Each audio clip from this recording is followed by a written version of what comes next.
अथ श्री पंचमुखी हनुमत कवचम्।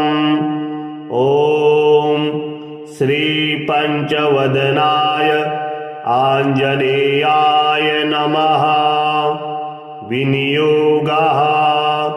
ॐ अस्य श्री पंचमुख हनुमन् मंत्रस्य ब्रह्मा ऋषिः गायत्री छन्दः पंचमुख विराट हनुमान देवता। ह्रीं बीजां श्रीं शक्तिः क्रौं कीलकां क्रौं कवचां क्रैं अस्त्राय फट् इति दिग्बन्धः। श्रीगरुड उवाच अथ ध्यानं प्रवक्ष्यामि शृणु सर्वाङ्गसुन्दरी। यत्कृतं देवदेवेन ध्यानं हनुमतः प्रियम्। पञ्चवक्त्रं महाभीमं त्रिपञ्चनयनैर्युतं बाहुभिर्दशभिर्युक्तं सर्वकामार्थसिद्धिदम्। पूर्वं तु वानरं वक्त्रं कोटिसूर्यसमप्रभं द्रष्टाकरालवदनं भ्रुकुटिकुटिलेक्षणम्। अस्यैव दक्षिणं वक्त्रं नारसिंहं महाद्भुतम् अत्युग्रतेजो वपुषं भीषणं भयनाशनम्। पश्चिमं गारुडं वक्त्रं वक्रतुण्डं महाबलम् सर्वनागप्रशमनं विषभूतादिकृतं नमः। उत्तरं शौकरं वक्त्रं कृष्णं दीप्तं नभोपमम् पातालसिंहभेताल ज्वररोगादिकृतं नमः। ऊर्ध्वं हयाननं घोरं दानवान्तकरं परम् येन वक्त्रेण विप्रेन्द्र तारकाख्यं महासुरम् जघान शरणं तत्स्यात् सर्वशत्रुहरं परम्। धात्वा पञ्चमुखं रुद्रं हनुमन्तं दयानिधिं खड्गं त्रिशूलं खड्वाङ्गं पाशमङ्कुशपर्वतं मुष्टिं कौमोदकीं वृक्षं धारयन्तं कमण्डलुं विन्धिपालं ज्ञानमुद्रां दशभिर्मुनिपुङ्गवम्। एतान्यायुधजालानि धारयन्तं भजाम्यहम् प्रेतासनोपविष्टं तं सर्वाभरणभूषितं दिव्यमालाबरधरं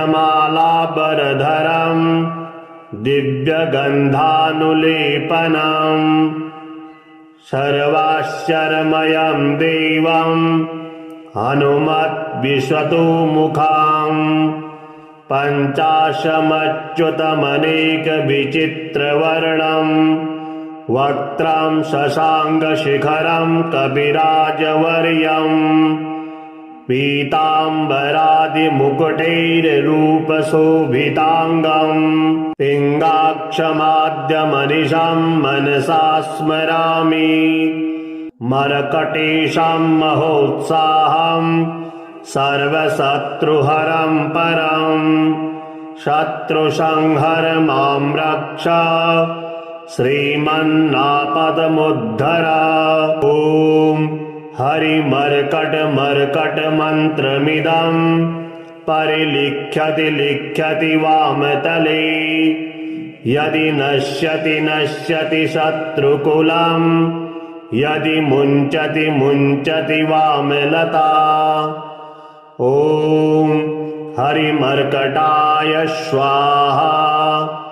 ॐ नमो भगवते पञ्चवदनाय पूर्वककपिमुखाय सकलशत्रुसंहारणाय स्वाहा। ॐ नमो भगवते पञ्चवदनाय दक्षिणमुखाय करालवदनाय नरसिंहाय सकलभूतप्रमथनाय स्वाहा। ॐ नमो भगवते पञ्चवदनाय पश्चिममुखाय गरुडाननाय सकलविषहराय स्वाहा। ॐ नमो भगवते पञ्चवदनायोत्तरमुखायादिवाराहाय सकलसम्पत्कराय स्वाहा। ॐ नमो भगवते पञ्चवदनायूर्ध्वमुखाय हयग्रीवाय सकलजनवशङ्कराय स्वाहा। नियोगः।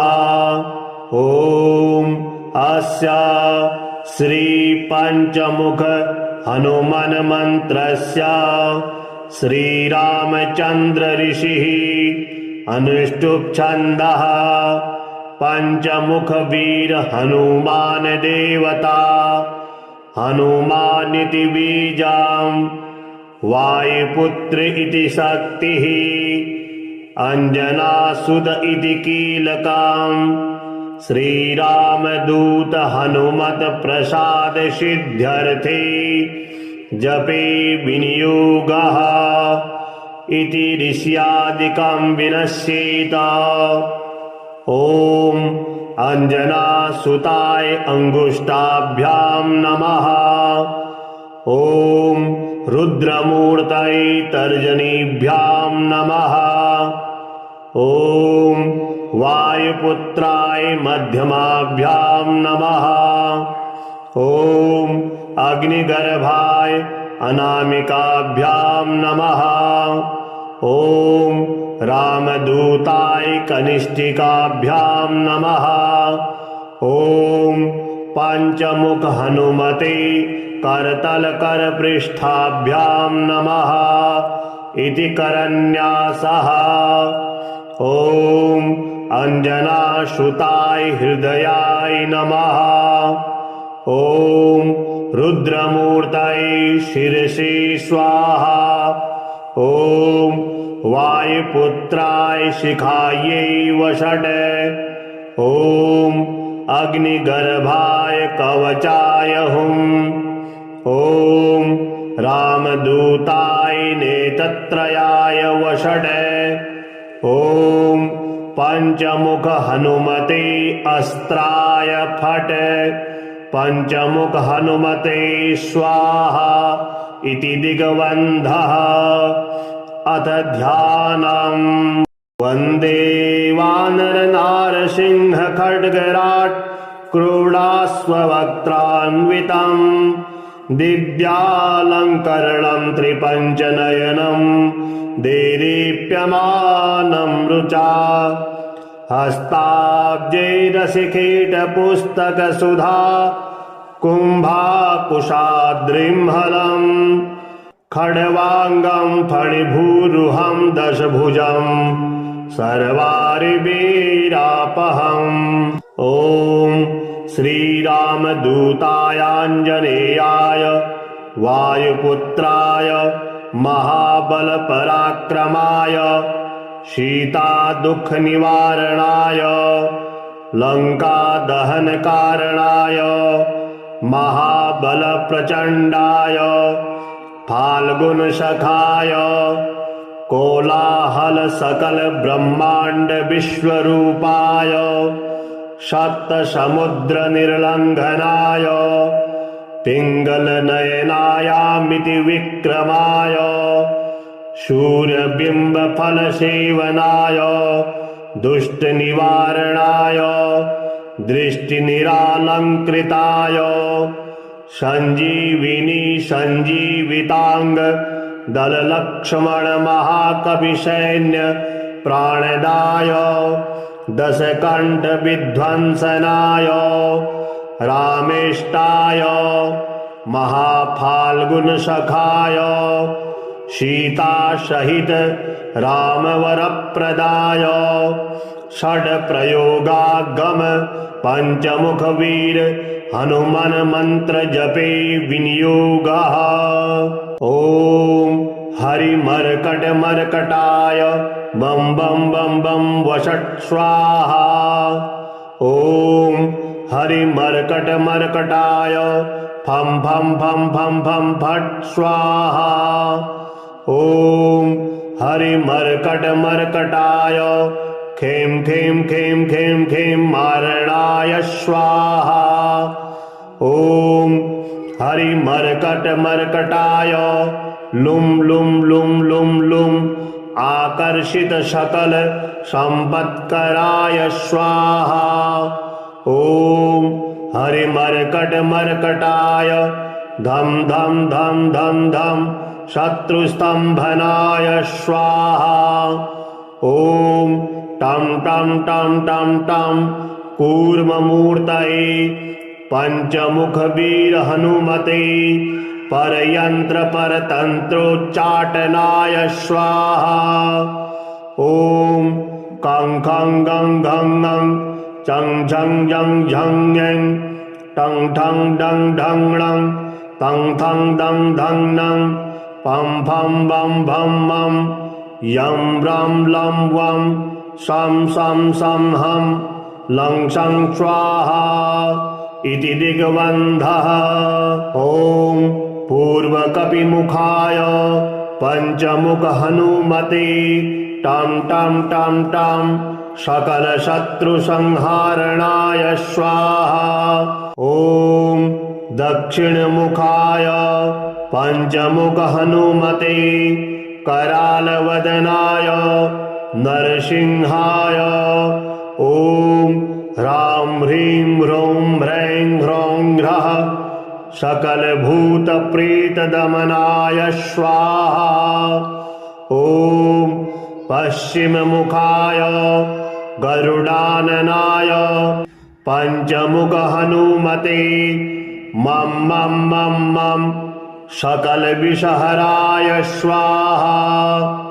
ओम उत्तर मुखायादिवाराहाय लं लं लं लं लं नृसिंहाय नीलकंठमूर्तये पंचमुख हनुमते स्वाहा। ओम ऊर्ध्वमुखाय हयग्रीवाय रुं रुं रुं रुं रुं रुद्रमूर्तये सकल प्रयोजन निर्वाहणाय स्वाहा।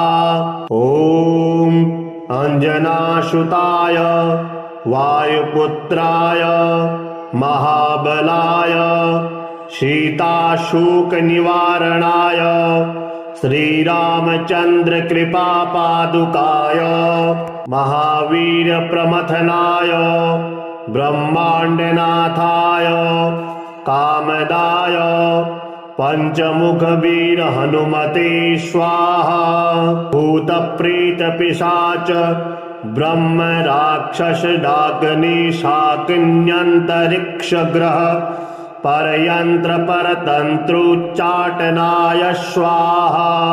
सकल प्रयोजन निर्वाहकाय पंचमुख वीर हनुमते श्रीरामचंद्र वर प्रसादाय जम जम जम जम जम स्वाहा। इदं कवचं पठित्वा तु महाकवचं पठेन्नरः एकवारं जपे स्तोत्रं सर्वशत्रुनिवारणं द्विवारं तु पठेन्नित्यं पुत्रपौत्रप्रवर्धनं त्रिवारं च पठेन्नित्यं सर्वसम्पत्करं शुभं चतुर्वारं पठेन्नित्यं सर्वरोगनिवारणम् पञ्चवारं पठे नित्यं सर्वलोकवशङ्करम् षड्वारं च पठे नित्यं सर्वदेववशङ्करम्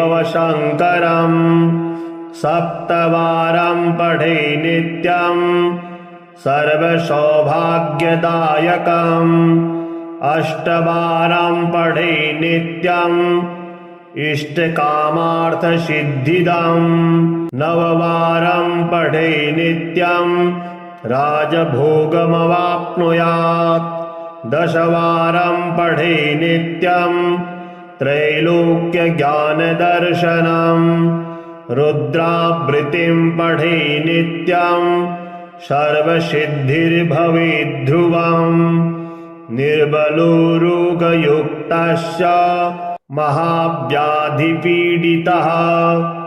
कवचस्मरणेनैव महाबलमवाप्नुयात्।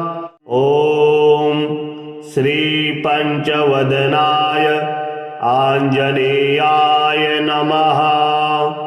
विनियोगः ॐ अस्य श्री पञ्चमुख हनुमन् मन्त्रस्य ब्रह्मा ऋषिः गायत्री छन्दः पञ्चमुख विराट् हनुमान् देवता ह्रीं बीजां श्रीं शक्तिः क्रौं कीलकां क्रौं कवचां क्रैं अस्त्राय फट् इति दिग्बन्धः।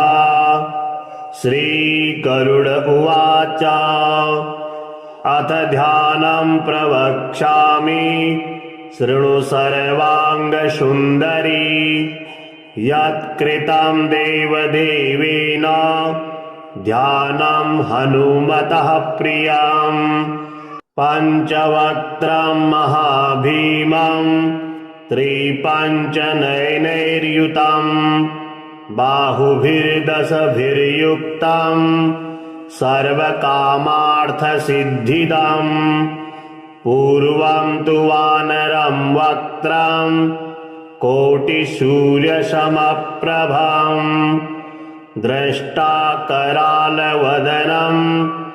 भ्रुकुटिकुटिलेक्षणम् अस्यैव दक्षिणं वक्त्रं नारसिंहं महाद्भुतम् अत्युग्रतेजो वपुषं भीषणं भयनाशनम् पश्चिमं गारुडं वक्त्रं वक्रतुण्डं महाबलम् सर्वनागप्रशमनम् विषभूतादिकृतं नमः उत्तरं सौकरं वक्त्रं कृष्णं दीप्तं नभोपमम् पातालसिंहभेताल ज्वररोगादिकृतं नमः ऊर्ध्वं हयाननं घोरं दानवान्तकरं परम्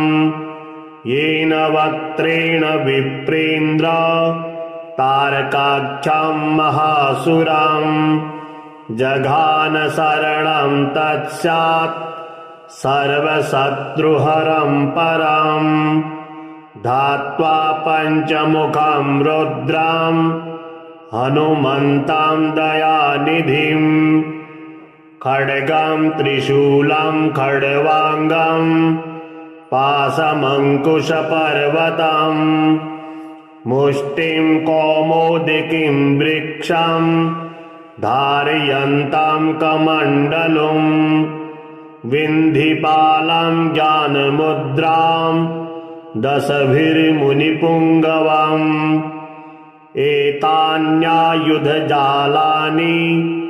धारयन्तं भजाम्यहम् प्रेतासनोपविष्टं तं सर्वाभरणभूषितं दिव्यमालाबरधरं दिव्यगन्धानुलेपनं सर्वाक्षरमयं देवं हनुमद्विश्वतोमुखम् पञ्चाशमच्युतमनेकविचित्रवर्णं वक्त्रं शशाङ्कशिखरं कविराजवर्यम् पीताम्बरादिमुकुटैर्रूपशोभिताङ्गम् पिङ्गाक्षमाद्यमनिशं मनसा स्मरामि मर्कटेशं महोत्साहं सर्वशत्रुहरं परं शत्रुसंहर मां रक्ष श्रीमन्नापदमुद्धर। ॐ हरिमर्कटमर्कटमन्त्रमिदं परिलिख्यति लिख्यति वामतले यदि नश्यति नश्यति शत्रुकुलं यदि मुञ्चति मुञ्चति वामलता। ॐ हरिमर्कटाय स्वाहा। ॐ नमो भगवते पञ्चवदनाय पूर्वकपिमुखाय सकलशत्रुसंहारणाय स्वाहा। ॐ नमो भगवते पञ्चवदनाय दक्षिणमुखाय करालवदनाय नरसिंहाय सकलभूतप्रमथनाय स्वाहा। ॐ नमो भगवते पञ्चवदनाय पश्चिममुखाय गरुडाननाय सकलविषहराय स्वाहा। ॐ नमो भगवते पञ्चवदनायोत्तरमुखायादिवाराहाय सकलसम्पत्कराय स्वाहा। ॐ नमो भगवते पञ्चवदनायूर्ध्वमुखाय हयग्रीवाय सकलजनवशङ्कराय स्वाहा। नियोगः। ॐ अस्य श्रीपञ्चमुख हनुमन्मन्त्रस्य श्रीरामचन्द्र ऋषिः अनुष्टुप् छन्दः पञ्चमुख वीर हनुमान देवता हनुमानिति बीजं वायुपुत्र इति शक्तिः अंजनासुत इति कीलकम् श्रीरामदूत हनुमत प्रसाद सिद्ध्यर्थे जपे विनियोगः इति ऋष्यादिकं विनश्येत। ॐ अंजनासुताय अंगुष्ठाभ्यां नमः। ॐ रुद्रमूर्तये तर्जनीभ्यां नमः। ॐ वायुपुत्राय मध्यमाभ्यां नमः। ॐ अग्निगर्भाय अनामिकाभ्यां नमः। ॐ रामदूताय कनिष्ठिकाभ्यां नमः। ॐ पञ्चमुख हनुमते करतलकरपृष्ठाभ्यां नमः इति करन्यासः। ॐ अंजनासुताय हृदयाय नमः। ॐ रुद्रमूर्तये शिरसि स्वाहा। ॐ वायुपुत्राय शिखायै वषट्। ॐ अग्निगर्भाय कवचाय हुम्। ॐ रामदूताय नेत्रत्रयाय वषट्। ॐ पञ्चमुख हनुमते अस्त्राय फट्। पञ्चमुख हनुमते स्वाहा इति दिग्बन्धः। अथ ध्यानम्। वन्दे वानरनारसिंह खड्गराट् क्रोडास्ववक्त्रान्वितं दिव्यालङ्करणं त्रिपञ्चनयनं देदीप्यमानं रुचा हस्ताब्जैरसिकेटपुस्तकसुधा कुम्भाकुशाद्रिम्हलम् खड्वाङ्गं फणिभूरुहं दशभुजं सर्वारिवीरापहम्।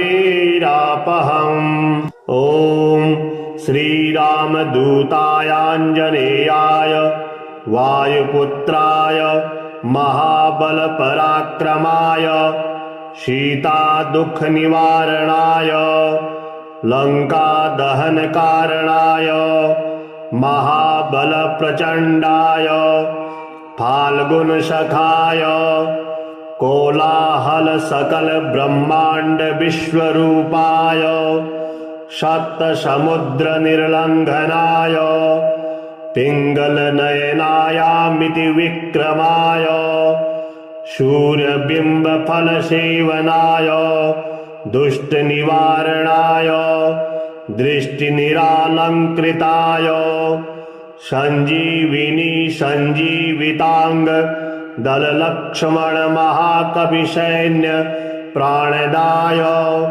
दशकण्ठविध्वंसनाय रामेष्टाय महाफाल्गुनसखाय सीतासहित रामवरप्रदाय षड्प्रयोगागम पञ्चमुखवीर हनुमन मंत्र जपे विनियोगः।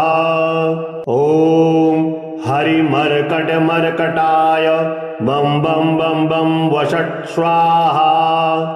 ॐ हरिमर्कटमर्कटाय फं फं फं फं फं फट् स्वाहा। ॐ हरिमर्कटमर्कटाय खें खें खें खें खें मारणाय स्वाहा। ॐ हरिमर्कटमर्कटाय लुं लुं लुं लुं लुं आकर्षित सकल संपत्कराय स्वाहा। ॐ हरिमर्कटमर्कटाय धम धम धम धम धम शत्रुस्तंभनाय स्वाहा। ॐ टं टं टं टं टं कूर्ममूर्तये पंचमुखवीर हनुमते परयंत्र परतंत्रोच्चाटनाय स्वाहा। ॐ कं खं गं घं ङं चं झं झं झं ङं टं ठं डं ढं णं तं थं दं धं नं पं फं बं भं मं यं रं लं वं शं शं शं हं लं शं स्वाहा इति दिग्बन्धः। ॐ पूर्वकपिमुखाय पंचमुख हनुमते टं टं टं टं सकलशत्रुसंहारणाय स्वाहा। ॐ दक्षिणमुखाय पंचमुख हनुमते करालवदनाय नरसिंहाय ॐ ह्रां ह्रीं ह्रौं ह्रैं ह्रौं ह्रः सकलभूतप्रेतदमनाय स्वाहा। ॐ पश्चिममुखाय गरुडाननाय पंचमुख हनुमते मं मं मं मं सकलविषहराय स्वाहा।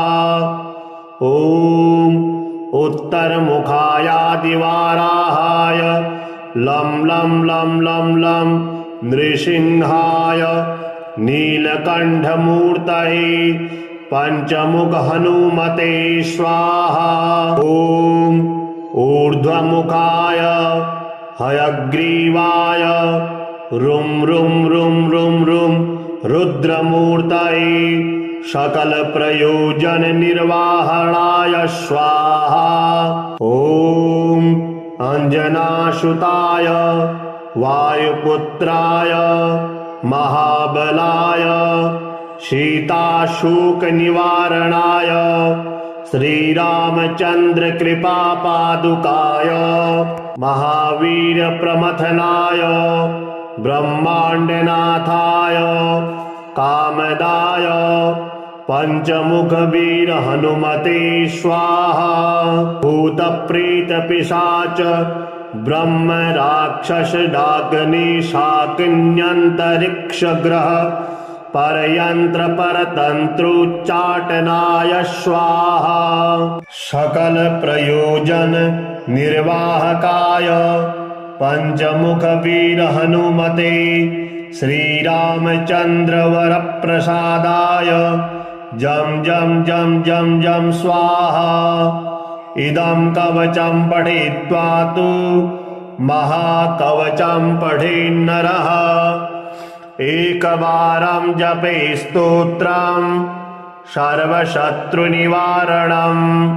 द्विवारं तु पठेन्नित्यं पुत्रपौत्रप्रवर्धनं। त्रिवारं च पठेन्नित्यं सर्वसम्पत्करं शुभम्। चतुर्वारं पठेन्नित्यं सर्वरोगनिवारणम्। पंचवारं पठेन्नित्यं सर्वलोकवशङ्करम्।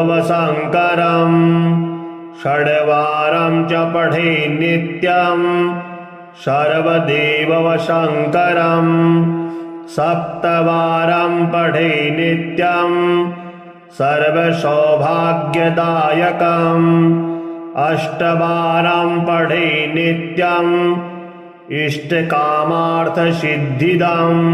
नववारं पठेन्नित्यं राजभोगमवाप्नुयात्।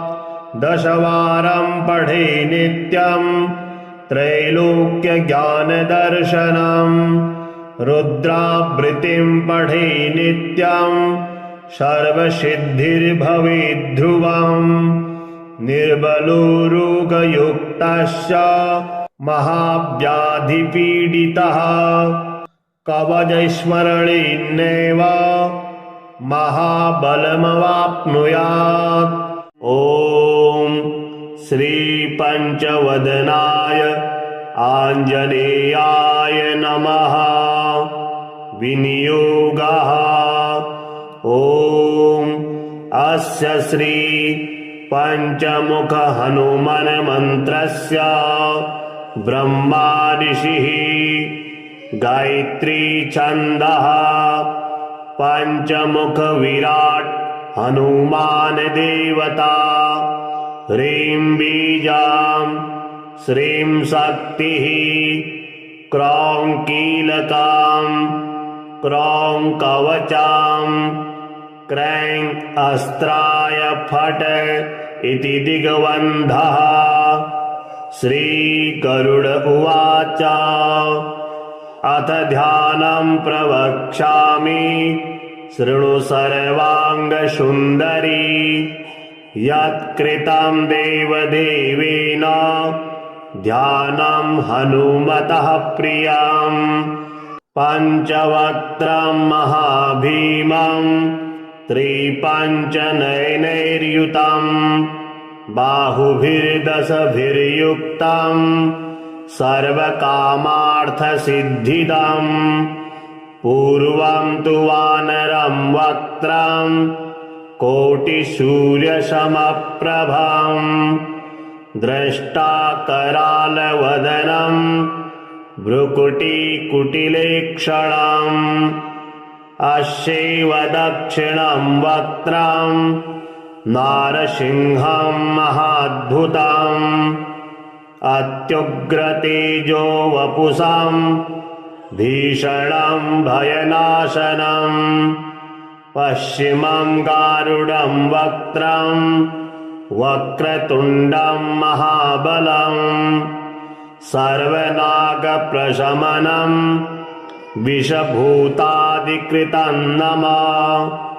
उत्तरं सौकरं वक्त्रं कृष्णं दीप्तं नभोपमम्। पातालसिंहवेताल ज्वररोगादिकृतं नमः।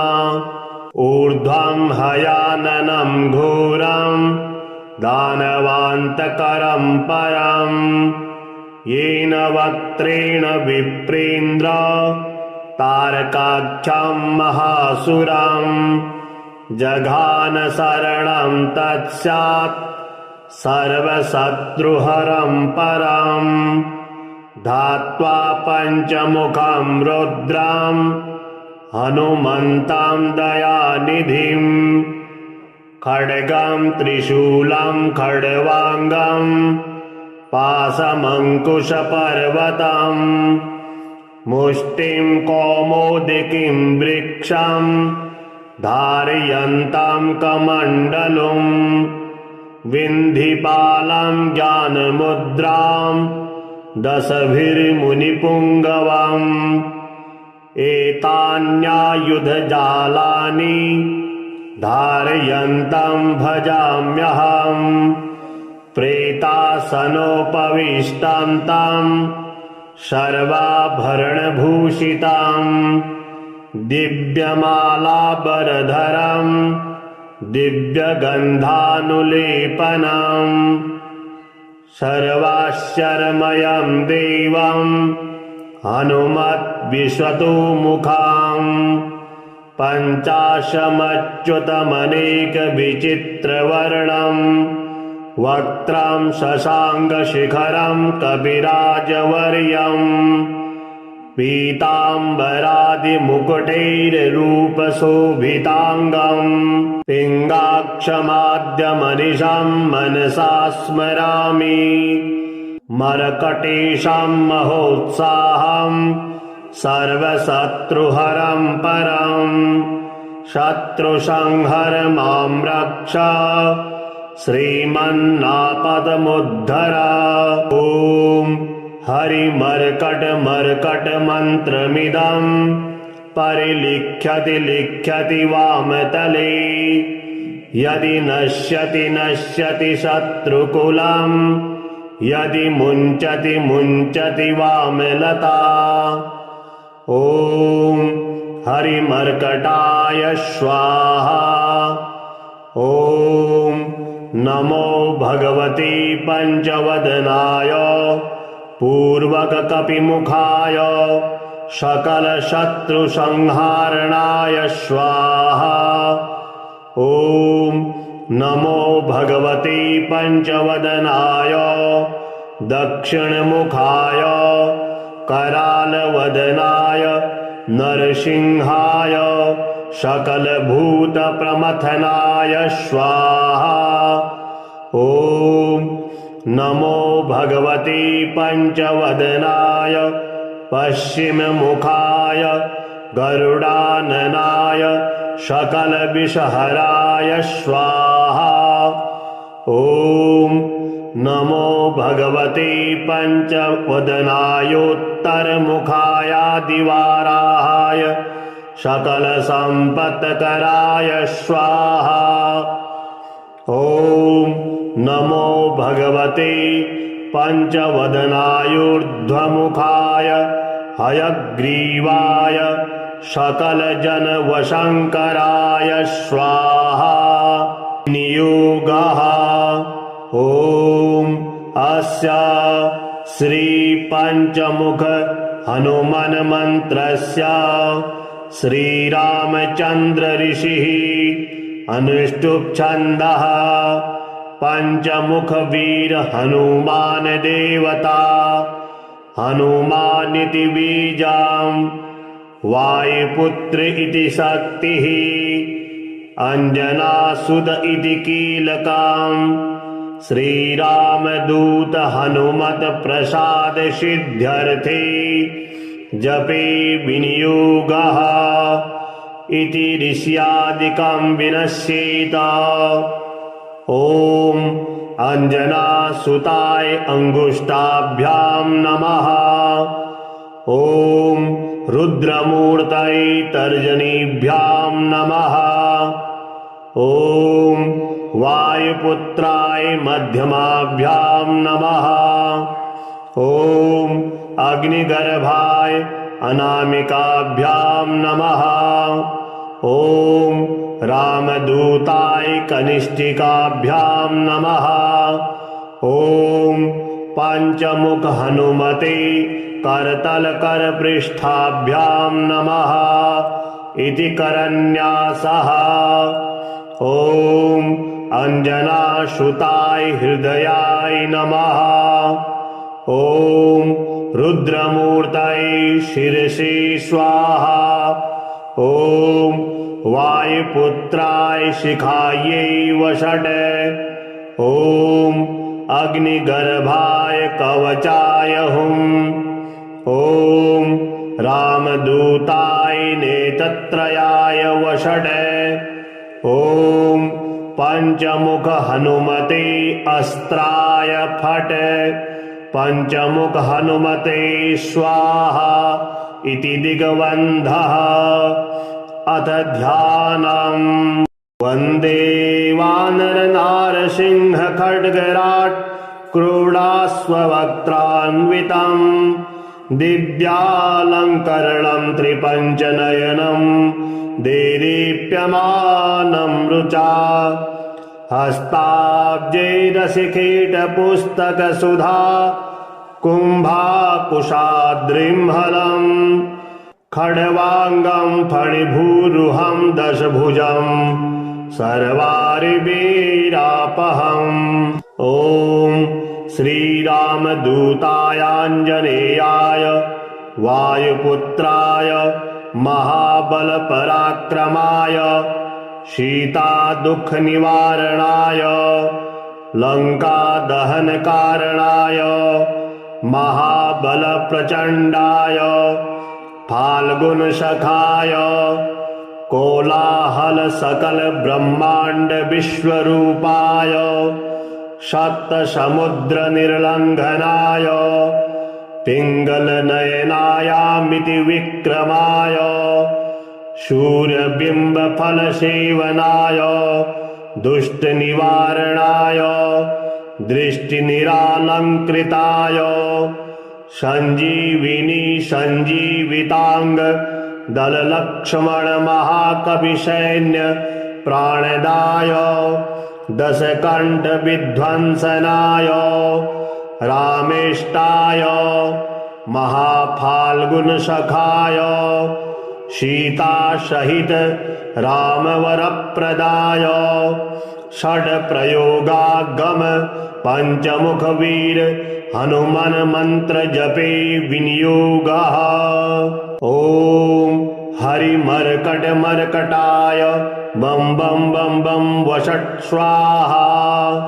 ॐ हरिमर्कट मर्कटाय फम फम फम फम फम फट् स्वाहा। ॐ हरिमर्कट मर्कटाय खेम खेम खेम खेम खेम मारणाय स्वाहा। ॐ हरिमर्कट मर्कटाय लुम लुम लुम लुम लुम आकर्षित सकल संपत्कराय स्वाहा। ॐ हरिमर्कट मर्कटाय धम धम धम धम धम शत्रुस्तंभनाय स्वाहा। ॐ टम टम टम टम टम कूर्ममूर्तये पंचमुख वीर हनुमते परयंत्र परतंत्रोच्चाटनाय स्वाहा। ॐ कं खं गं घं ङं चं झं झं झं ङं टं ठं डं ढं णं तं थं दं धं नं पं फं बं भं मं यं रं लं वं शं शं शं हं लं शं स्वाहा इति दिग्बन्धः। ॐ पूर्वकपिमुखाय पंचमुख हनुमते टं टं टं टं सकल शत्रु संहारणाय स्वाहा। ॐ दक्षिणमुखाय पंचमुख हनुमते करालवदनाय नरसिंहाय ॐ ह्रां ह्रीं ह्रौं ह्रैं ह्रौं ह्रः सकल भूत प्रेत दमनाय स्वाहा। ॐ पश्चिम मुखाय गरुडाननाय पंचमुख हनुमते मम मम मम मम सकल विषहराय स्वाहा। ॐ उत्तरमुखायादिवाराहाय लं लं लं लं लं नृसिंहाय नीलकण्ठमूर्तये पंचमुख हनुमते स्वाहा। ॐ ऊर्ध्वमुखाय हयग्रीवाय रुं रुं रुं रुं रुं रुद्रमूर्तये सकल प्रयोजन निर्वाहणाय स्वाहा।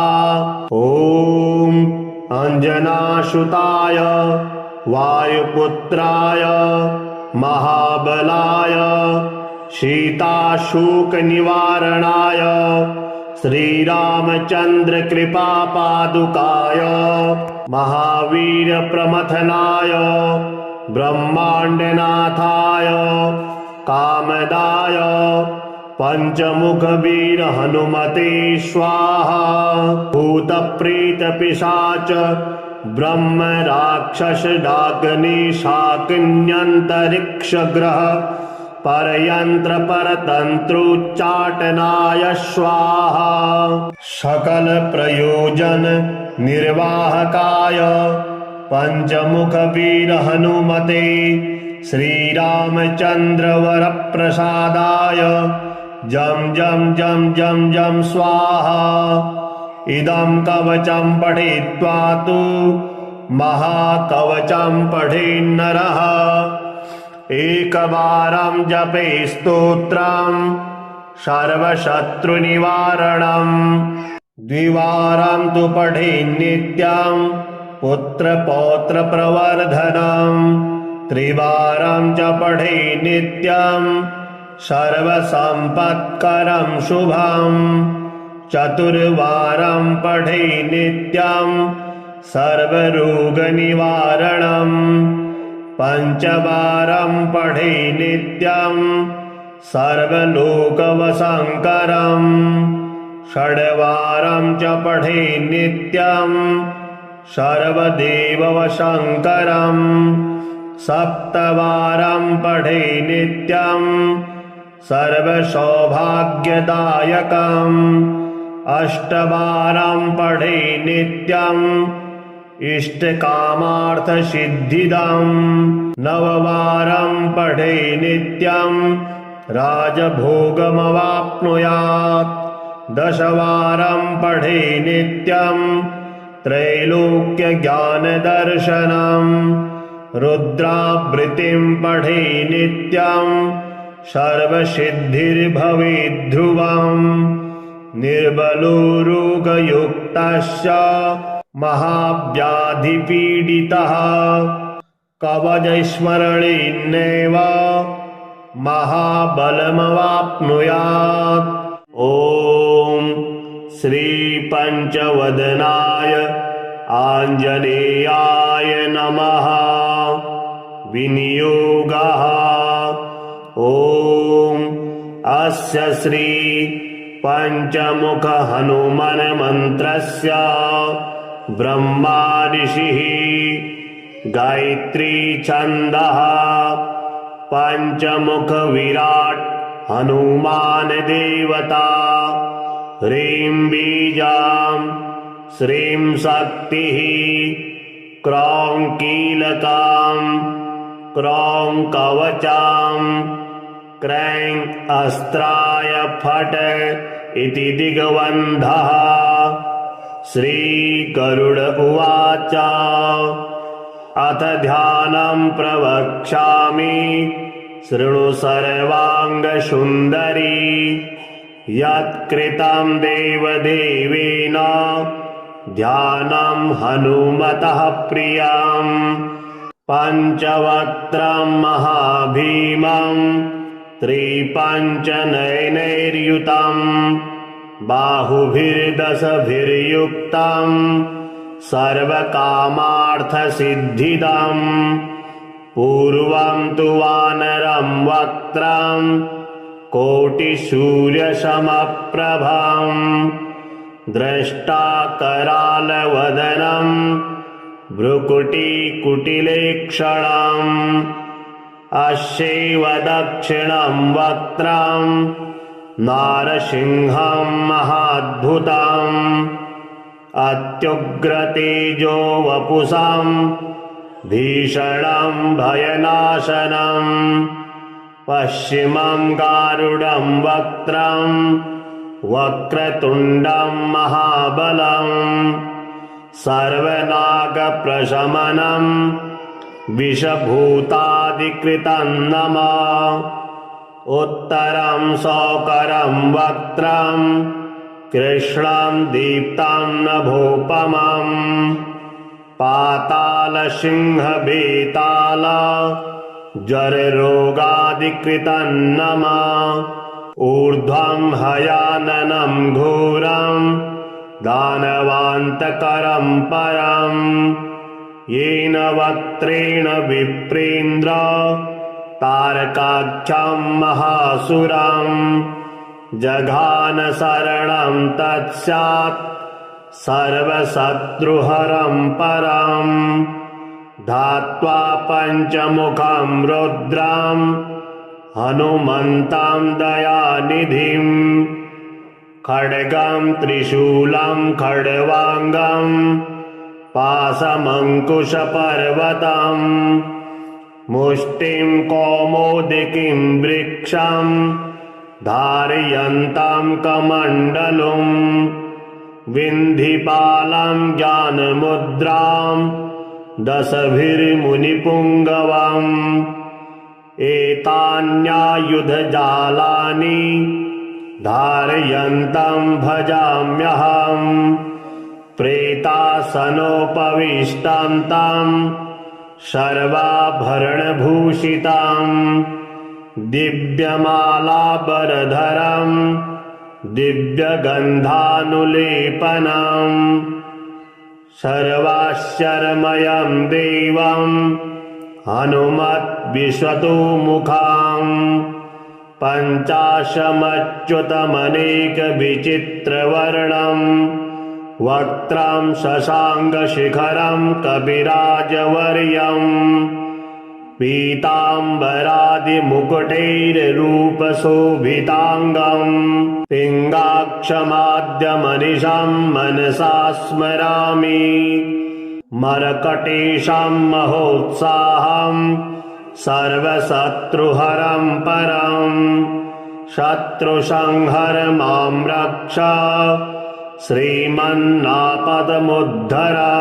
ॐ हरिमर्कटमर्कटमन्त्रमिदं परिलिख्यति लिख्यति वामतले यदि नश्यति नश्यति शत्रुकुलं यदि मुञ्चति मुञ्चति वामलता ॐ हरिमर्कटाय स्वाहा ॐ नमो भगवते पञ्चवदनाय पूर्वककपिमुखाय सकलशत्रुसंहारणाय स्वाहा ॐ नमो भगवते पञ्चवदनाय दक्षिणमुखाय करालवदनाय नरसिंहाय सकलभूतप्रमथनाय स्वाहा ॐ नमो भगवते पञ्चवदनाय पश्चिममुखाय गरुडाननाय सकलविषहराय स्वाहा ॐ नमो भगवते पञ्चवदनायोत्तरमुखायादिवाराहाय सकलसम्पत्कराय स्वाहा ॐ नमो भगवते पञ्चवदनायोर्ध्वमुखाय हयग्रीवाय सकलजनवशङ्कराय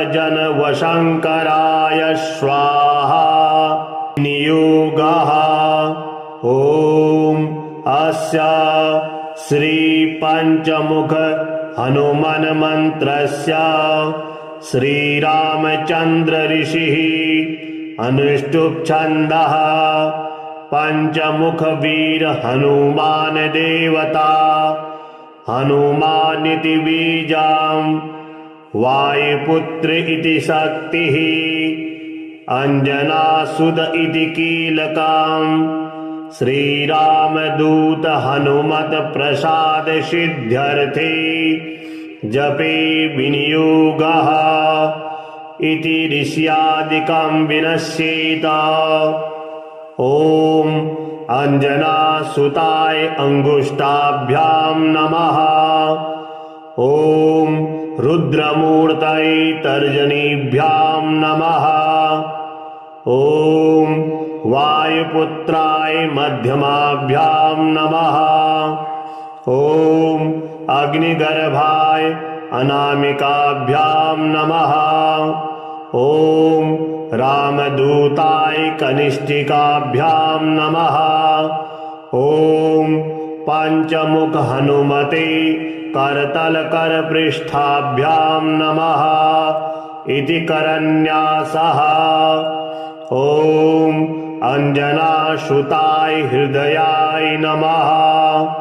ॐ रुद्रमूर्तये शिरसि स्वाहा। ॐ वायुपुत्राय शिखायै वषट्। ॐ अग्निगर्भाय कवचाय हुम्। ॐ रामदूताय नेत्रत्रयाय वषट्। ॐ पंचमुख हनुमते अस्त्राय फट्। पंचमुख हनुमते स्वाहा इति दिग्बन्धः। अथ ध्यानम्। वन्दे वानरनारसिंह खड्गराट् क्रोडास्ववक्त्रान्वितम् दिव्यालङ्करणं त्रिपञ्चनयनं देदीप्यमानं रुचा। हस्ताब्जैरसिकीटपुस्तकसुधा कुम्भाकुशाद्रिम्हलम् खड्वाङ्गं फणिभूरुहं दशभुजं सर्वारिवीरापहम्। ॐ श्रीरामदूतायाञ्जनेयाय वायुपुत्राय महाबलपराक्रमाय सीतादुःखनिवारणाय लङ्कादहनकारणाय महाबलप्रचण्डाय फाल्गुनसखाय कोलाहल सकल ब्रह्मांड विश्वरूपाय सप्तसमुद्र निर्लंघनाय पिंगलनयनायामिति विक्रमाय सूर्यबिंबफलसेवनाय दुष्टनिवारणाय दृष्टिनिरालंकृताय संजीविनी संजीवितांग दललक्ष्मण महाकविसैन्य प्राणदाय दशकंठ विध्वंसनाय रामेष्टाय महाफाल्गुनसखाय सीता सहित रामवरप्रदाय षड्प्रयोगागम पंचमुख वीर हनुमान मंत्र जपे विनियोगः। ओम हरिमर्कट मर्कटाय बम बम बम बम वषट् स्वाहा। ओम हरिमर्कट मर्कटाय फम फम फम फम फम फट् स्वाहा। ओम हरिमर्कट मर्कटाय खेम खेम खेम खेम खेम मारणाय स्वाहा। ओम हरिमर्कट मर्कटाय लुम लुम लुम लुम लुम आकर्षित सकल संपत्कराय स्वाहा। ओम हरिमर्कट मर्कटाय धम धम धम धम धम शत्रुस्तंभनाय स्वाहा। ओम टम टम टम टम टम कूर्ममूर्तये पंचमुख वीर हनुमते परयंत्र परतंत्रोच्चाटनाय स्वाहा।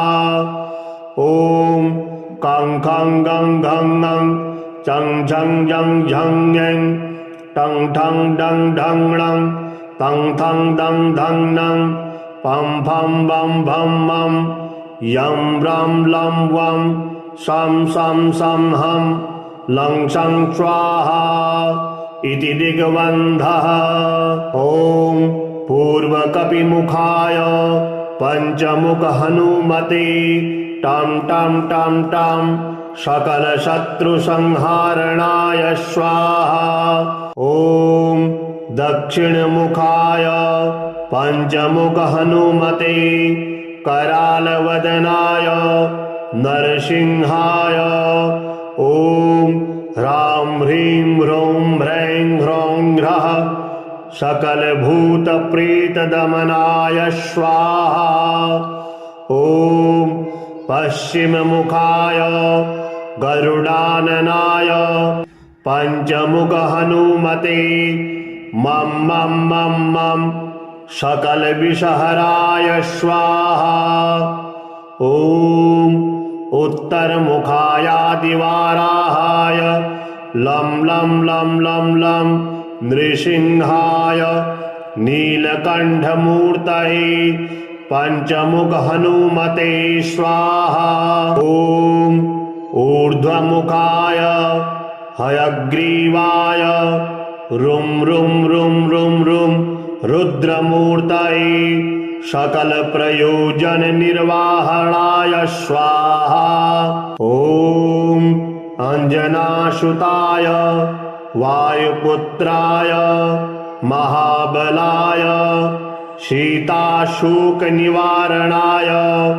श्रीरामचन्द्रकृपापादुकाय महावीरप्रमथनाय ब्रह्माण्डनाथाय कामदाय पञ्चमुखवीर हनुमते स्वाहा। भूतप्रेतपिशाच ब्रह्म राक्षस डाकिनीशाकिन्यन्तरिक्षग्रह परयन्त्र परतन्त्रोच्चाटनाय स्वाहा। सकल प्रयोजन निर्वाहकाय पञ्चमुखवीर हनुमते श्रीरामचन्द्र वरप्रसादाय जं जं जं जं जं स्वाहा। इदं कवचं पठित्वा तु महाकवचं पठेन्नरः एकवारं जपे स्तोत्रं सर्वशत्रुनिवारणं द्विवारं तु पठेन्नित्यं पुत्रपौत्रप्रवर्धनं त्रिवारं च पठेन्नित्यं सर्वसम्पत्करं शुभं चतुर्वारं पठेन्नित्यं सर्वरोगनिवारणं पञ्चवारं पठेन्नित्यं सर्वलोकवशङ्करं षड्वारं च पठेन्नित्यं सर्वदेववशङ्करं सप्तवारं पठेन्नित्यं सर्वसौभाग्यदायकम् अष्टवारं पठेन्नित्यं इष्टकामार्थसिद्धिदम् नववारं पठेन्नित्यं राजभोगमवाप्नुयात् दशवारं पठेन्नित्यं त्रैलोक्यज्ञानदर्शनम् रुद्रावृत्तिं पठेन्नित्यं सर्वसिद्धिर्भवेद्ध्रुवम् निर्बलो रोगयुक्तश्च महाव्याधिपीडितः कवचस्मरणेनैव महाबलमवाप्नुयात्। ॐ श्रीपञ्चवदनाय आञ्जनेयाय नमः। विनियोगः ॐ अस्य श्री पञ्चमुख हनुमन् मन्त्रस्य ब्रह्मा ऋषिः गायत्री छन्दः पञ्चमुख विराट् हनुमान् देवता ह्रीं बीजां श्रीं शक्तिः क्रौं कीलकां क्रौं कवचां क्रैं अस्त्राय फट् इति दिग्बन्धः श्रीगरुड उवाच अथ ध्यानं प्रवक्ष्यामि शृणु सर्वाङ्गसुन्दरी यत्कृतं देवदेवेन ध्यानं हनुमतः प्रियम् पञ्चवक्त्रं महाभीमं त्रिपञ्चनयनैर्युतं बाहुभिर्दशभिर्युक्तं सर्वकामार्थसिद्धिदम् पूर्वं तु वानरं वक्त्रं कोटिसूर्यसमप्रभम् द्रष्टाकरालवदनं भ्रुकुटिकुटिलेक्षणम् अस्यैव दक्षिणं वक्त्रं नारसिंहं महाद्भुतम् अत्युग्रतेजो वपुषं भीषणं भयनाशनम् पश्चिमं गारुडं वक्त्रं वक्रतुण्डं महाबलम् सर्वनागप्रशमनं विषभूतादिकृतं नमः उत्तरं सौकरं वक्त्रं कृष्णं दीप्तं नभोपमम् पातालसिंहबेताल ज्वररोगादिकृतं नमः ऊर्ध्वं हयाननं घोरं दानवान्तकरं परम् येन वक्त्रेण विप्रेन्द्र तारकाख्यं महासुरं जघान शरणं तत्स्यात् सर्वशत्रुहरं परम् धात्वा पञ्चमुखं रुद्रं हनुमन्तं दयानिधिं खड्गं त्रिशूलं खड्वाङ्गं पाशमङ्कुशपर्वतम् मुष्टिं कौमोदिकीं वृक्षं धारयन्तं कमण्डलुं विन्धिपालं ज्ञानमुद्रां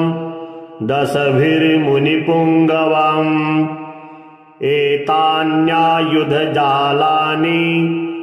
धारयन्तं भजाम्यहम् प्रेतासनोपविष्टं तं सर्वाभरणभूषितं दिव्यमालाबरधरं दिव्यगन्धानुलेपनं सर्वाश्चर्यमयं देवं हनुमद्विश्वतोमुखम् पञ्चाशमच्युतमनेकविचित्रवर्णं वक्त्रं शशाङ्कशिखरं कविराजवर्यम् पीताम्बरादिमुकुटैर्रूपशोभिताङ्गम् पिङ्गाक्षमाद्यमनिशं मनसा स्मरामि मरकटेशं महोत्साहं सर्वशत्रुहरं परं शत्रुसंहर मां रक्ष श्रीमन्नापदमुद्धर ॐ हरिमर्कटमर्कटमन्त्रमिदं परिलिख्यति लिख्यति वामतले यदि नश्यति नश्यति शत्रुकुलं यदि मुञ्चति मुञ्चति वामलता ॐ हरिमर्कटाय स्वाहा ॐ नमो भगवते पञ्चवदनाय पूर्वककपिमुखाय सकलशत्रुसंहारणाय स्वाहा ॐ नमो भगवते पञ्चवदनाय दक्षिणमुखाय करालवदनाय नरसिंहाय सकलभूतप्रमथनाय स्वाहा ॐ नमो भगवते पञ्चवदनाय पश्चिममुखाय गरुडाननाय सकलविषहराय स्वाहा ॐ नमो भगवते पञ्चवदनायोत्तरमुखायादिवाराहाय सकलसम्पत्कराय स्वाहा। ॐ नमो भगवते पञ्चवदनायूर्ध्वमुखाय हयग्रीवाय सकलजनवशङ्कराय स्वाहा।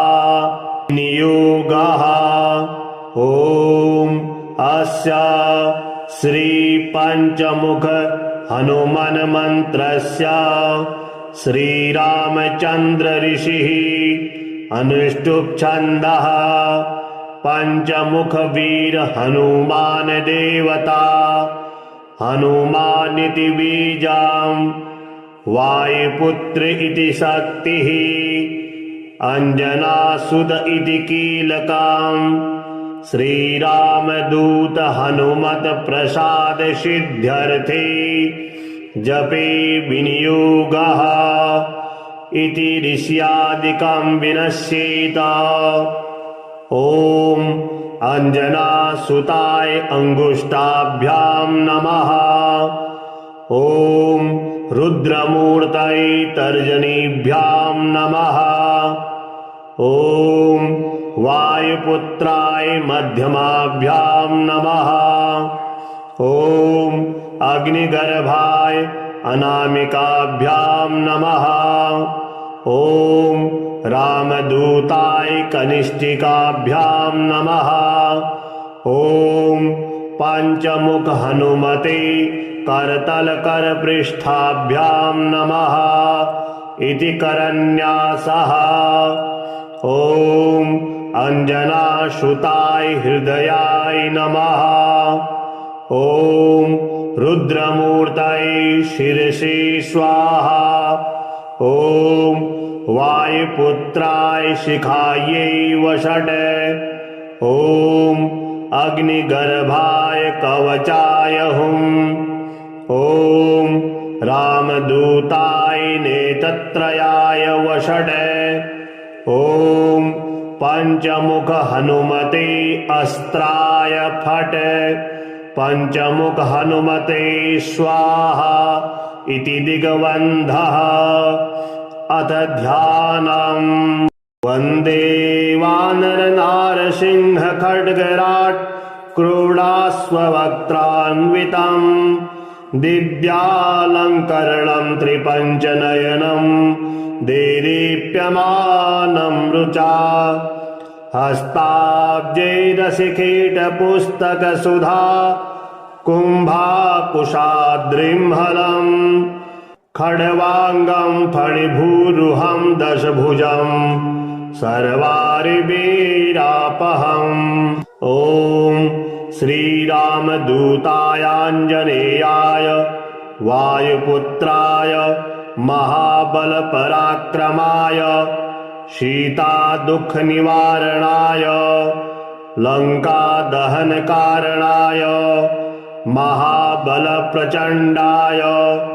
फाल्गुनसखाय कोलाहलसकलब्रह्माण्डविश्वरूपाय सप्तसमुद्रनिर्लङ्घनाय पिङ्गलनयनायामिति विक्रमाय सूर्यबिम्बफलसेवनाय दुष्टनिवारणाय दृष्टिनिरालङ्कृताय सञ्जीविनी सञ्जीविताङ्ग दललक्ष्मणमहाकविसैन्य प्राणदाय दशकण्ठविध्वंसनाय रामेष्टाय महाफाल्गुनसखाय सीतासहित रामवरप्रदाय षड्प्रयोगागम पञ्चमुखवीर हनुमान मंत्र जपे विनियोगः।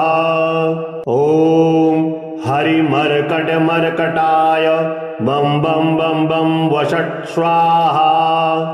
ॐ हरिमर्कट मर्कटाय फम फम फम फम फम फट् स्वाहा। ॐ हरिमर्कट मर्कटाय खें खें खें खें खें मारणाय स्वाहा। ॐ हरिमर्कटमर्कटाय लुं लुं लुं लुं लुं आकर्षित सकल संपत्कराय स्वाहा। ॐ हरिमर्कटमर्कटाय धम धम धम धम धम शत्रुस्तंभनाय स्वाहा। ॐ टं टं टं टं टं कूर्ममूर्तये पंचमुखवीर हनुमते परयंत्र परतंत्रोच्चाटनाय स्वाहा। ॐ कं खं गं घं ङं चं झं झं झं ङं टं ठं डं ढं णं तं थं दं धं नं पं फं बं भं मं यं रं लं वं शं शं शं हं लं शं स्वाहा इति दिग्बन्धः। ॐ पूर्वकपिमुखाय पंचमुख हनुमते टं टं टं टं सकलशत्रुसंहारणाय स्वाहा। ॐ दक्षिणमुखाय पंचमुख हनुमते करालवदनाय नरसिंहाय ॐ ह्रां ह्रीं ह्रौं ह्रैं ह्रौं ह्रः सकलभूतप्रेतदमनाय स्वाहा। ॐ पश्चिममुखाय गरुडाननाय पंचमुख हनुमते मं मं मं मं सकलविषहराय स्वाहा। ॐ उत्तरमुखायादिवाराहाय लं लं लं लं लं नृसिंहाय नीलकण्ठमूर्तये पंचमुख हनुमते स्वाहा। ॐ ऊर्ध्वमुखाय हयग्रीवाय रुं रुं रुं रुं रुं रुद्रमूर्तये सकल प्रयोजन निर्वाहणाय स्वाहा। ॐ अंजनासुताय वायुपुत्राय महाबलाय सीताशोक निवारणाय श्रीरामचंद्र कृपापादुकाय महावीर प्रमथनाय ब्रह्मांडनाथाय कामदाय पंचमुख वीर हनुमते स्वाहा। भूतप्रेत पिशाच ब्रह्म राक्षस डाकिनी शाकिन्यंतरिक्ष ग्रह परयंत्र परतंत्रोच्चाटनाय स्वाहा। सकल प्रयोजन निर्वाहकाय पंचमुख वीर हनुमते श्रीरामचंद्र वरप्रसादाय जं जं जं जं जं स्वाहा। इदं कवचं पठित्वा तु महाकवचं पठेन्नरः एकवारं जपे स्तोत्रं सर्वशत्रुनिवारणं द्विवारं तु पठेन्नित्यं पुत्रपौत्रप्रवर्धनं त्रिवारं च पठेन्नित्यं सर्वसम्पत्करं शुभं चतुर्वारं पठेन्नित्यं सर्वरोगनिवारणं पंचवारं पठेन्नित्यं सर्वलोकवशङ्करं षड्वारं च पठेन्नित्यं सर्वदेववशङ्करं सप्तवारं पठेन्नित्यं सर्वसौभाग्यदायकं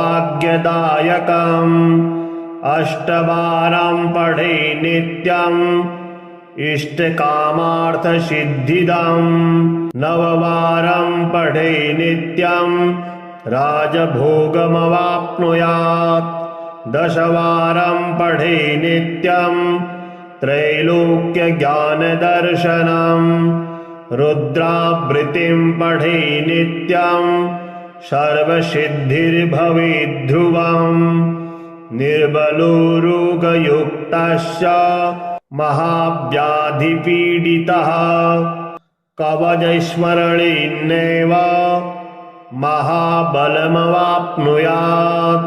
ॐ श्रीपञ्चवदनाय आञ्जनेयाय नमः। विनियोगः। ॐ अस्य श्री पंचमुख हनुमन् मन्त्रस्य ब्रह्मा ऋषिः गायत्री छन्दः पंचमुख विराट हनुमान देवता ह्रीं बीजां श्रीं शक्तिः क्रौं कीलकां क्रौं कवचां क्रैं अस्त्राय फट् इति दिग्बन्धः।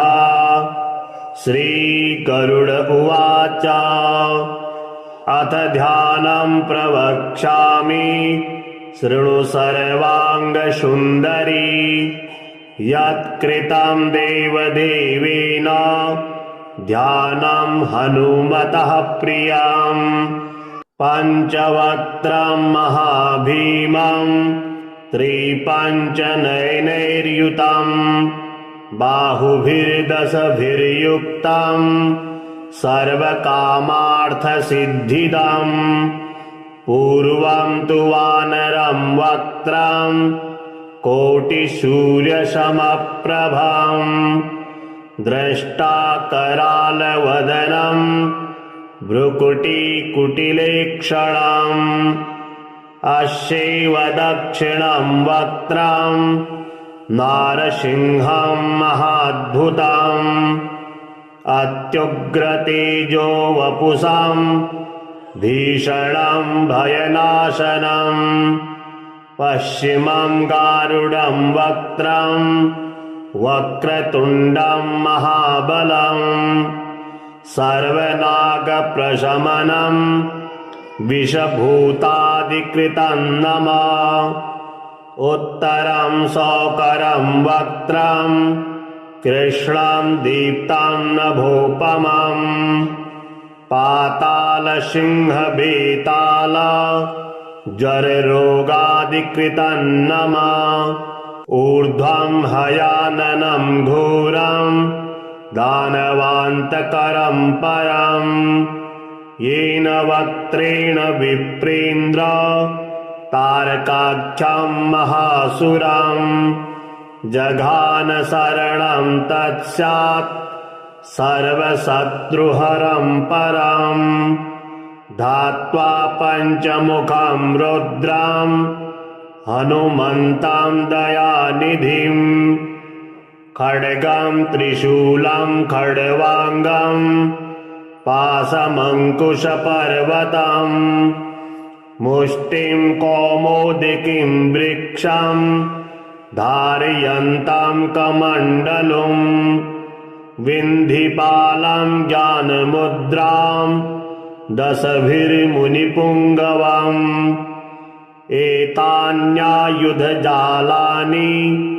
धारयन्तं भजाम्यहम् प्रेतासनोपविष्टां तं सर्वाभरणभूषितं दिव्यमालाबरधरं दिव्यगन्धानुलेपनं सर्वाश्चर्यमयं देवं हनुमद्विश्वतोमुखं पञ्चाशमच्युतमनेकविचित्रवर्णं वक्त्रं शशाङ्कशिखरं कविराजवर्यम् पीताम्बरादिमुकुटैर्रूपशोभिताङ्गं पिङ्गाक्षमाद्यमनिशं मनसा स्मरामि मरकटेशं महोत्साहं सर्वशत्रुहरं परं शत्रुसंहर मां रक्ष श्रीमन्नापदमुद्धर। ॐ हरिमर्कटमर्कटमन्त्रमिदं परिलिख्यति लिख्यति वामतले यदि नश्यति नश्यति शत्रुकुलम् यदि मुञ्चति मुञ्चति वामलता। ॐ हरिमर्कटाय स्वाहा। ॐ नमो भगवते पञ्चवदनाय पूर्वककपिमुखाय सकलशत्रुसंहारणाय स्वाहा। ॐ नमो भगवते पञ्चवदनाय दक्षिणमुखाय करालवदनाय नरसिंहाय सकलभूतप्रमथनाय स्वाहा। ॐ नमो भगवते पञ्चवदनाय पश्चिममुखाय गरुडाननाय सकलविषहराय स्वाहा। ॐ नमो भगवते पञ्चवदनायोत्तरमुखायादिवाराहाय सकलसम्पत्कराय स्वाहा। ॐ नमो भगवते पञ्चवदनायोर्ध्वमुखाय हयग्रीवाय सकलजनवशङ्कराय स्वाहा।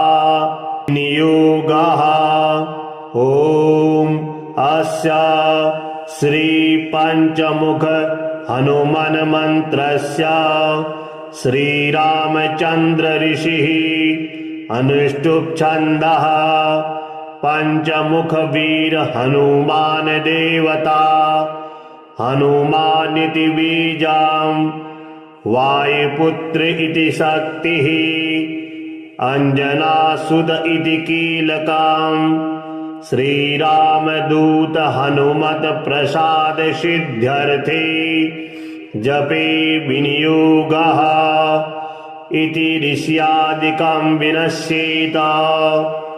ॐ अंजनासुताय अंगुष्ठाभ्यां नमः।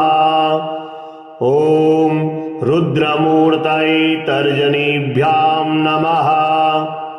ॐ वायुपुत्राय मध्यमाभ्यां नमः। ॐ अग्निगर्भाय अनामिकाभ्यां नमः।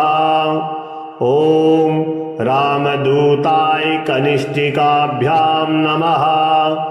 ॐ पञ्चमुख हनुमते करतलकरपृष्ठाभ्यां नमः इति करन्यासः।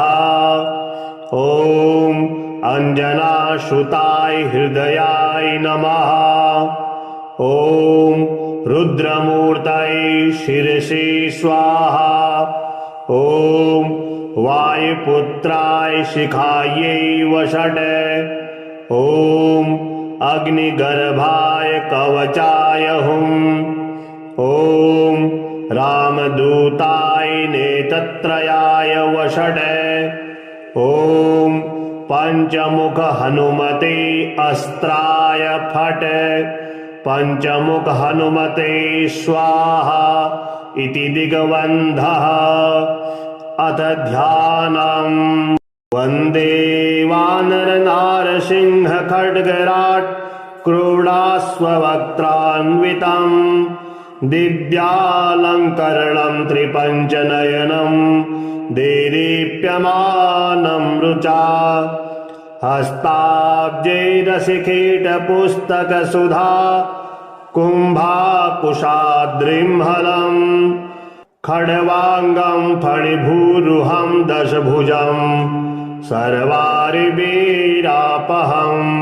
ॐ श्रीरामदूतायाञ्जनेयाय वायुपुत्राय महाबलपराक्रमाय सीतादुःखनिवारणाय लङ्कादहनकारणाय महाबलप्रचण्डाय फाल्गुनसखाय कोलाहल सकल ब्रह्मांड विश्वरूपाय सप्तसमुद्र निर्लंघनाय पिंगलनयनायामिति विक्रमाय सूर्यबिंब फल सेवनाय दुष्टनिवारणाय दृष्टिनिरालङ्कृताय सञ्जीविनी सञ्जीविताङ्ग दललक्ष्मण महाकविसैन्य प्राणदाय दशकण्ठ विध्वंसनाय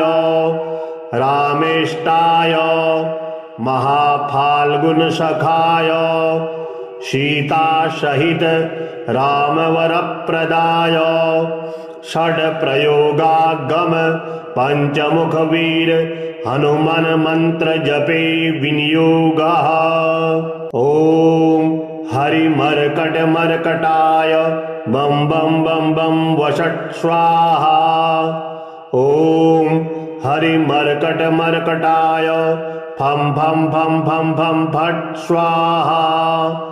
ओम हरिमर्कट मर्कटाय खेम खेम खेम खेम खेम मारणाय स्वाहा। ओम हरिमर्कट मर्कटाय लुम लुम लुम लुम लुम आकर्षित सकल संपत्कराय स्वाहा। ओम हरिमर्कट मर्कटाय धम धम धम धम धम शत्रुस्तंभनाय स्वाहा। ओम टम टम टम टम टम कूर्ममूर्तये पंचमुख वीर हनुमते परयंत्र परतंत्रोच्चाटनाय स्वाहा। ओम कं खं गं घं ngं चं झं झं झं ngं टं ठं डं ढं णं तं थं दं धं नं पं फं बं भं मं यं रं लं वं शं शं शं हं लं शं स्वाहा इति दिग्बन्धः। ओम पूर्वकपिमुखाय पंचमुख हनुमते टं टं टं टं सकल शत्रु संहारणाय स्वाहा।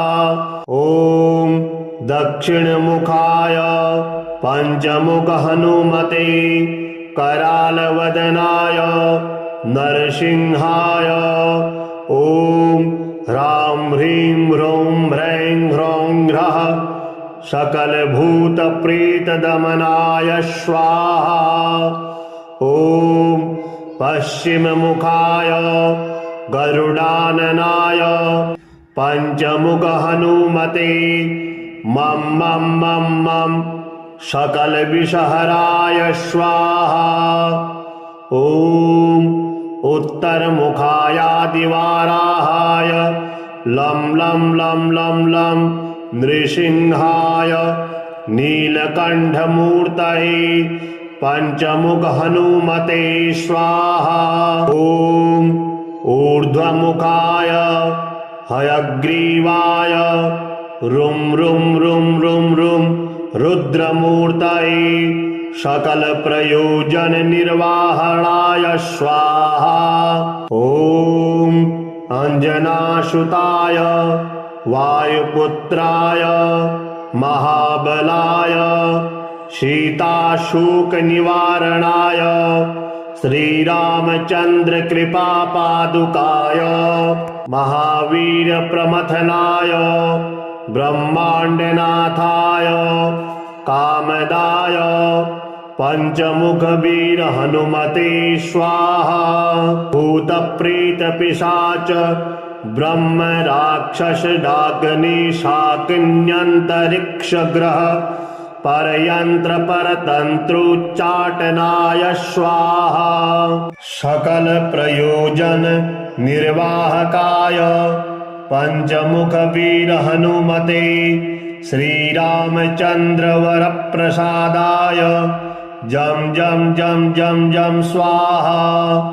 इदं कवचं पठित्वा तु महाकवचं पठेन्नरः एकवारं जपे स्तोत्रं सर्वशत्रुनिवारणं द्विवारं तु पठेन्नित्यं पुत्रपौत्रप्रवर्धनं त्रिवारं च पठेन्नित्यं सर्वसम्पत्करं शुभं चतुर्वारं पठे नित्यं सर्वरोगनिवारणम् पञ्चवारं पठे नित्यं सर्वलोकवशङ्करम् षड्वारं च पठे नित्यं सर्वदेववशङ्करम् सप्तवारं पठे नित्यं सर्वसौभाग्यदायकम्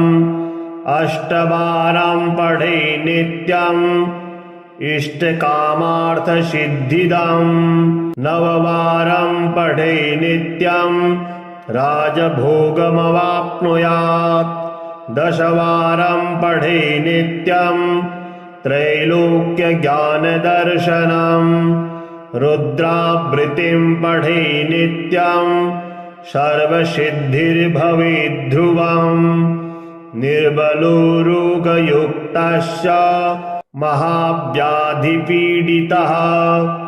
कवचस्मरणेनैव महाबलमवाप्नुयात्।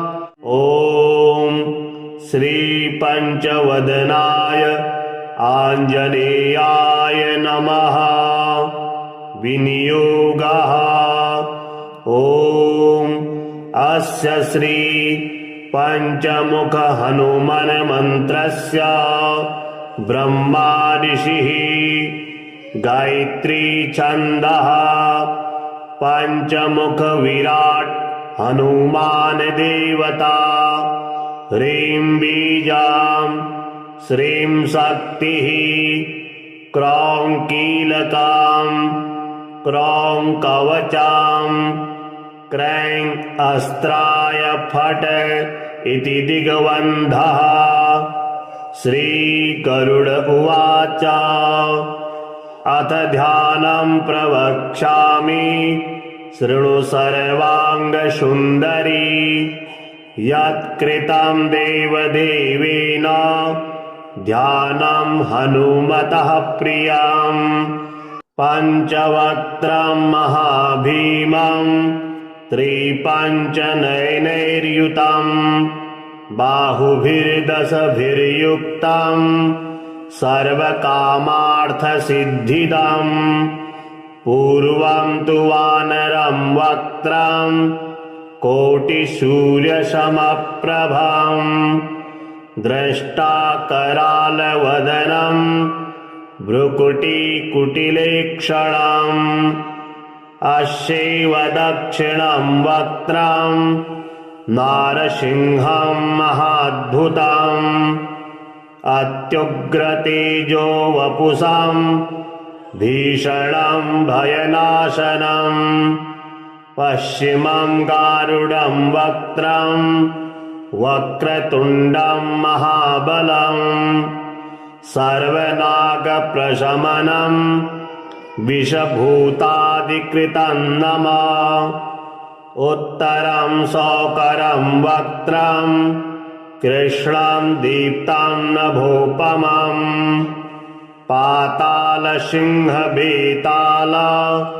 ज्वररोगादिकृतं नमः ऊर्ध्वं हयाननं घोरं दानवान्तकरं परम् येन वक्त्रेण विप्रेन्द्र तारकाख्यं महासुरम् जघान शरणं तत्स्यात् सर्वशत्रुहरं परम् धात्वा पञ्चमुखं रुद्रं हनुमन्तं दयानिधिम् खड्गं त्रिशूलं खड्वाङ्गं पाशमङ्कुशपर्वतम् मुष्टिं कौमोदिकीं वृक्षं धारयन्तं कमण्डलुम् विन्धिपालं ज्ञानमुद्रां दशभिर्मुनिपुङ्गवम्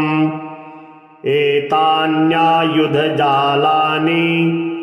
धारयन्तं भजाम्यहम् प्रेतासनोपविष्टं तं सर्वाभरणभूषितं दिव्यमालाबरधरं दिव्यगन्धानुलेपनम् सर्वाश्चर्यमयं देवं हनुमद्विश्वतोमुखम् पञ्चाशमच्युतमनेकविचित्रवर्णम् वक्त्रं शशाङ्कशिखरं कविराजवर्यम् पीताम्बरादिमुकुटैर्रूपशोभिताङ्गम् पिङ्गाक्षमाद्यमनिशं मनसा स्मरामि मरकटेशं महोत्साहं सर्वशत्रुहरं परम् शत्रुसंहर मां रक्ष श्रीमन्नापदमुद्धर ॐ हरिमर्कटमर्कटमन्त्रमिदं परिलिख्यति लिख्यति वामतले यदि नश्यति नश्यति शत्रुकुलं यदि मुञ्चति मुञ्चति वामलता ॐ हरिमर्कटाय स्वाहा ॐ नमो भगवते पञ्चवदनाय पूर्वककपिमुखाय सकलशत्रुसंहारणाय स्वाहा ॐ नमो भगवते पञ्चवदनाय दक्षिणमुखाय करालवदनाय नरसिंहाय सकलभूतप्रमथनाय स्वाहा ॐ नमो भगवते पञ्चवदनाय पश्चिममुखाय गरुडाननाय सकलविषहराय स्वाहा ॐ नमो भगवते पञ्चवदनायोत्तरमुखायादिवाराहाय सकलसम्पत्कराय स्वाहा ॐ नमो भगवते पञ्चवदनायूर्ध्वमुखाय हयग्रीवाय सकलजनवशङ्कराय स्वाहा नियोगः ॐ अस्य श्रीपञ्चमुख हनुमन्मन्त्रस्य श्रीरामचन्द्र ऋषिः अनुष्टुप् छन्दः पञ्चमुख वीर हनुमान देवता हनुमानिति बीजं वायुपुत्र इति शक्तिः अंजनासुत इति कीलकम् श्रीरामदूत हनुमत प्रसाद सिद्ध्यर्थे जपे विनियोगः इति ऋष्यादिकं विनश्येत ॐ अंजनासुताय अंगुष्ठाभ्यां नमः ॐ रुद्रमूर्तये तर्जनीभ्यां नमः ॐ वायुपुत्राय मध्यमाभ्यां नमः ॐ अग्निगर्भाय अनामिकाभ्यां नमः ॐ रामदूताय कनिष्ठिकाभ्यां नमः ॐ पञ्चमुख हनुमते करतलकरपृष्ठाभ्यां नमः इति करन्यासः ॐ अंजनासुताय हृदयाय नमः ॐ रुद्रमूर्तये शिरसि स्वाहा ॐ वायुपुत्राय शिखायै वषट् ॐ अग्निगर्भाय कवचाय हुम् ॐ रामदूताय नेत्रत्रयाय वषट् ॐ पञ्चमुख हनुमते अस्त्राय फट् पञ्चमुख हनुमते स्वाहा इति दिग्बन्धः अथ ध्यानम् वन्दे वानरनारसिंह खड्गराट् क्रोडास्ववक्त्रान्वितम् दिव्यालङ्करणं त्रिपञ्चनयनं देदीप्यमानं रुचा हस्ताब्जैरसिकीटपुस्तकसुधा कुम्भाकुशाद्रिम्हलम् खड्वाङ्गं फणिभूरुहं दशभुजं सर्वारिवीरापहम्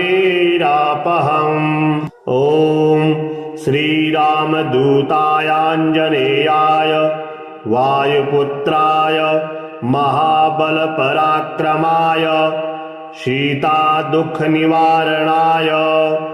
लङ्कादहनकारणाय महाबलप्रचण्डाय फाल्गुनसखाय कोलाहलसकलब्रह्माण्डविश्वरूपाय सप्तसमुद्रनिर्लङ्घनाय पिङ्गलनयनायामिति विक्रमाय सूर्यबिम्बफलसेवनाय दुष्टनिवारणाय दृष्टिनिरालङ्कृताय सञ्जीविनी सञ्जीविताङ्ग दललक्ष्मण महाकविसैन्य प्राणदाय दशकण्ठ विध्वंसनाय रामेष्टाय महाफाल्गुनसखाय सीतासहित रामवरप्रदाय षड्प्रयोगागम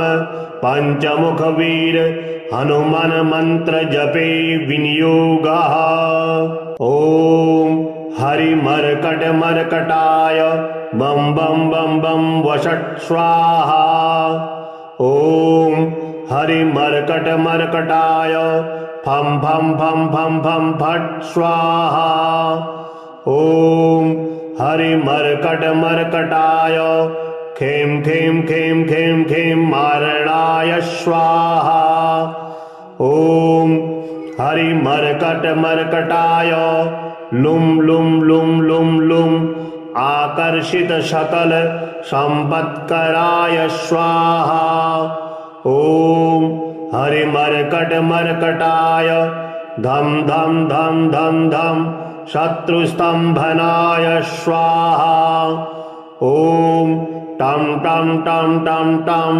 कूर्ममूर्तये पंचमुखवीर हनुमते परयंत्र परतंत्रोच्चाटनाय स्वाहा ॐ कं खं गं घं ङं चं झं झं झं ङं टं ठं डं ढं णं तं थं दं धं नं पं फं बं भं मं यं रं लं वं शं शं शं हं लं शं स्वाहा इति दिग्बन्धः ॐ पूर्वकपिमुखाय पंचमुख हनुमते टं टं टं टं सकलशत्रुसंहारणाय स्वाहा ॐ दक्षिणमुखाय पंचमुख हनुमते करालवदनाय नरसिंहाय ॐ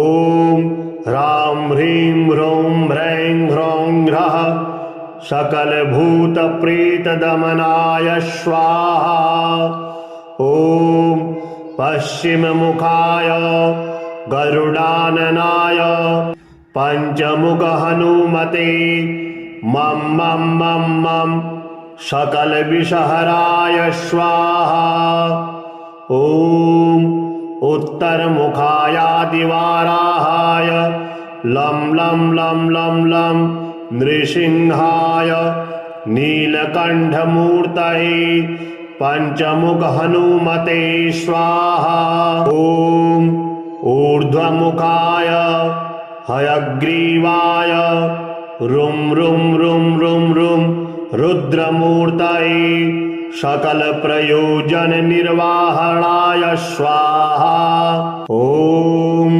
अंजनासुताय वायुपुत्राय महाबलाय सीताशोक निवारणाय श्रीरामचंद्र कृपा पादुकाय महावीर प्रमथनाय ब्रह्मांडनाथाय कामदाय पंचमुखवीर हनुमते स्वाहा। भूतप्रेतपिशाच ब्रह्म राक्षस डाकिनी शाकिन्यन्तरिक्षग्रह परयंत्र परतंत्रोच्चाटनाय स्वाहा। सकल प्रयोजन निर्वाहकाय पंचमुखवीर हनुमते श्रीरामचंद्र वरप्रसादाय जम जम जम जम जम स्वाहा।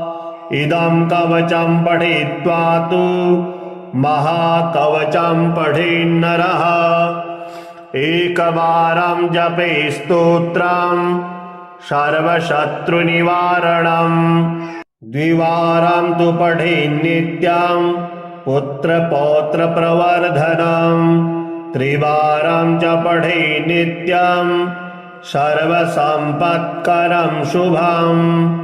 चतुर्वारं पठेन्नित्यं सर्वरोगनिवारणम्। पंचवारं पठेन्नित्यं सर्वलोकवशङ्करम्। षड्वारं च पठेन्नित्यं सर्वदेववशङ्करम्। सप्तवारं पठेन्नित्यं सर्वसौभाग्यदायकम्। अष्टवारं पठेन्नित्यं इष्टकामार्थसिद्धिदम्। नववारं पठेन्नित्यं राजभोगमवाप्नुयात्। दशवारं पठेन्नित्यं त्रैलोक्यज्ञानदर्शनम्। रुद्रावृत्तिं पठेन्नित्यं सर्वसिद्धिर्भवेद्ध्रुवम्। निर्बलो रोगयुक्तश्च महाव्याधिपीडितः कवचस्मरणेनैव महाबलमवाप्नुयात्।